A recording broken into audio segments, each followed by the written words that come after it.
মঙ্গলদৈত মুখ্যমন্ত্ৰী নিৰ্মীয়মান অৱস্থাত থকা দুটাকৈ কামৰ অগ্ৰগতিৰ বুজ ল'লে।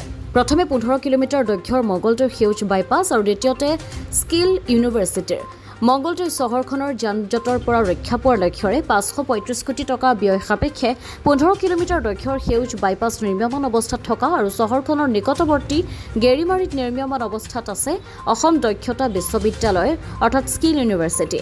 দুয়োটা কামৰ অগ্ৰগতিৰ বুজ লয় আজি মুখ্যমন্ত্ৰী হিমন্ত বিশ্ব শৰ্মাই। লগতে প্ৰস্তাৱিত মেডিকেল কলেজৰ ভূমি আবণ্টনৰ সবিশেষ জানিলে। ইয়াৰ উপৰি বাইহাটা চাৰিআলিৰ পৰা তেজপুৰ বিছন চাৰিআলিলৈ 15 নং ৰাষ্ট্ৰীয় ঘাইপথো তৎকালীনভাৱে 4 লাইনযুক্ত হ'ব বুলি মন্তব্য আগবঢ়োৱা দেখিবলৈ পোৱা গ'ল মুখ্যমন্ত্ৰীগৰাকীয়ে। সকলোৱে অৱগত যে যোৱা বছৰ নীতিন গাডকাৰী ডাঙৰীয়া আমাৰ সকলোৰে উপস্থিতিত মঙ্গলদৈ বাইপাছৰ আধাৰশিলা স্থাপন কৰিছিল। মঙ্গলদৈ বাইপাছটোৰ নিৰ্মাণৰ দায়িত্ব অসমৰ লোক নিৰ্মাণ বিভাগে চোৱা চিতা কৰিছে। মই আজি সংসদ দিলীপ শইকীয়া ডাঙৰীয়াই মোক অনুৰোধ কৰিছিলে যে নিৰ্মাণ কাৰ্যটো এবাৰ চাব লাগে যাতে ই ফাষ্ট হয়। আমি দেখাত ইলেকশ্যনৰ সময়ত তেওঁলোকে যিমানটো স্পীড ল'ব লাগিছিল সিমানটো স্পীড ল'ব পৰা নাই। নিৰ্ধাৰিত সময়তকৈ তেওঁলোকে কিছু পিছুৱাই আছে। তাৰ কেইটামান কাৰিকৰী কাৰণো আছিল, আজি আমি পৰ্যালোচনা কৰিলোঁ।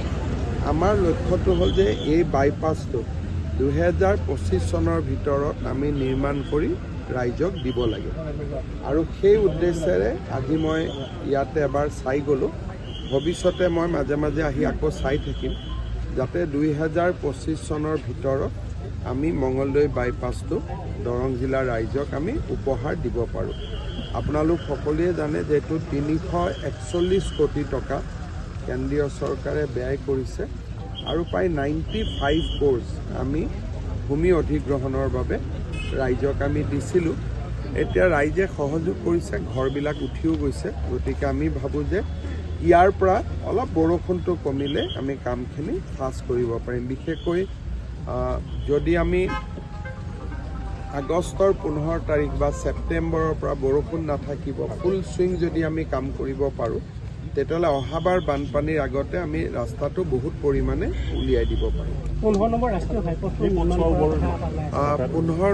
ৰাষ্ট্ৰীয় ঘাইপথটো 4 লেনযুক্ত কৰাৰ বাবে ইতিমধ্যে দিল্লীত প্ৰাককলন প্ৰস্তুতিকৰণৰ কাম আৰম্ভ হৈছে।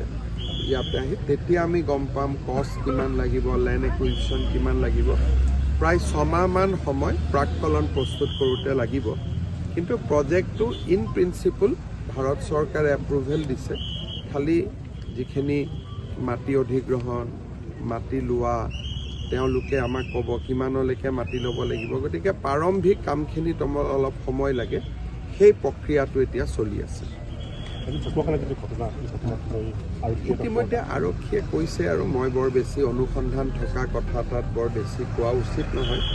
যিহেতু আৰক্ষীয়ে কোৱা কথাখিনি আপোনালোকে গম পাইছে, তেতিয়া বাকী তদন্ত আৰক্ষীয়ে কৰিব আৰু সকলোৱে যাতে ন্যায় পায় সেইধৰণে তদন্ত কৰাটো উচিত। যিহেতু জিলা দৰং জিলাখন আৰু কিবা আজি মই এতিয়া দৰং জিলাৰ প্ৰস্তাৱিত মেডিকেল কলেজখনৰ স্থানো মই চাব খুজিছোঁ। এটাই খালি ৰাইজৰ লগত কথা পাতিব লাগিব, য'ত আমাৰ মেডিকেল কলেজ হয় তাত চিভিল হস্পিটেলখন আমাৰ বন্ধ হৈ যায়। নলবাৰীত চিভিল হস্পিটেলখন বন্ধ হোৱাৰ পিছত ৰাইজে আন্দোলন আদি কৰিলে। ইয়াত সেইকাৰণে এখন ৰাইজৰ মেল পাতি আমি এটা ৰাজহুৱাভাৱে সিদ্ধান্ত কিছুমান ল'ব লাগিব। কিন্তু প্ৰথম আজি মই মাটিখিনি এবাৰ চাই লওঁ আৰু মোৰ লগত PWD আৰু হেল্থ ডিপাৰ্টমেণ্টৰ অফিচাৰ সকলো আহিছে। আপোনালোকো বলক, তাতে আমি যদি মাটিখিনি ঠিক হয় বাকী কথাখিনি ৰাইজৰ লগত পাতি ঠিক কৰিব লাগিব। বলক মাটিখিনি গৈতো দেখাই পাম, এতিয়া একেলগে যাওঁ বলক। মঙ্গলদৈৰ পৰা জয়দেৱ ডেকাৰ ৰিপৰ্ট, অমৃত নিউজ 24x7। অমৃত প্ৰবাহ অসমীয়া সাপ্তাহিক কাকতৰ ডিজিটেল সংস্কৰণ অমৃত নিউজ, সত্যৰ সন্ধানত অমৃত নিউজ।